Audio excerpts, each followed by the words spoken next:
কি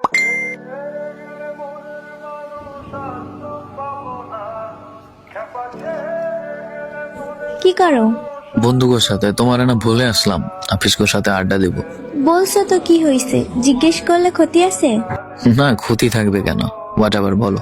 না থাকো, আড্ডা দাও, পরে SMS দিব। ঠিক আছে, টাটা। আচ্ছা টাটা।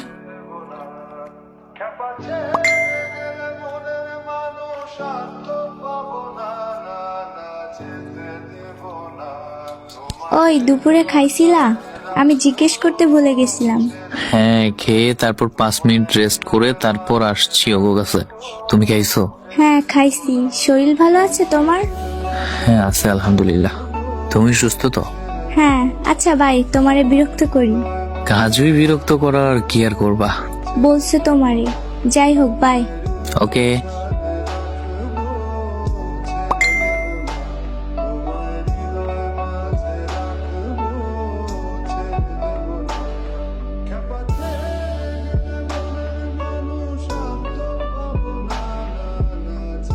আশিক।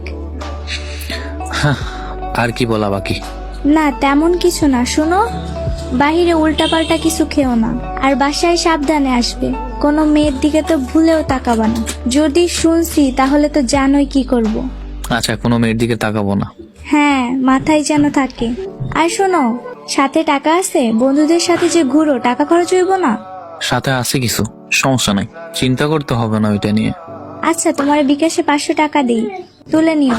আরে না, প্রয়োজন নেই, টাকা আছে। আচ্ছা, ওটা রেখে দিও। আমার সাথে দেখা করলে তখন আমার ফুচকা ঝালমুড়ি খাওয়াইও। ওকে, চিন্তা করতে হবে না ওইটা নিয়ে। তাহলে আড্ডা শেষ করে বাসায় গিয়ে আমাকে SMS করবা, নয়তো টেনশন করব। ঠিক আছে, বাই। Allah Hafiz. কেয়ার করার ক্ষেত্রে মেয়েরাই সেরা। স্বার্থহীনভাবে ভালোবাসার ক্ষেত্রে ছেলেদেরকে টপকে যাওয়া সম্ভব নয়। ভালোবাসা সুন্দর যদি একজন আরেকজনকে বুঝতে সক্ষম হয়। ভালোবাসা সুন্দর যদি দুই প্রান্তে মানুষটি সঠিক হয়। বাসায় সাবধানে যাবে এবং গিয়ে আমাকে SMS দেবে। এই কথাটা শোনার জন্য ভাগ্যের প্রয়োজন। বেঁচে থাকুক পৃথিবীর সকল সত্য ভালোবাসা। বেঁচে যাক মিথ্যা শহরের মিথ্যা ভালোবাসা।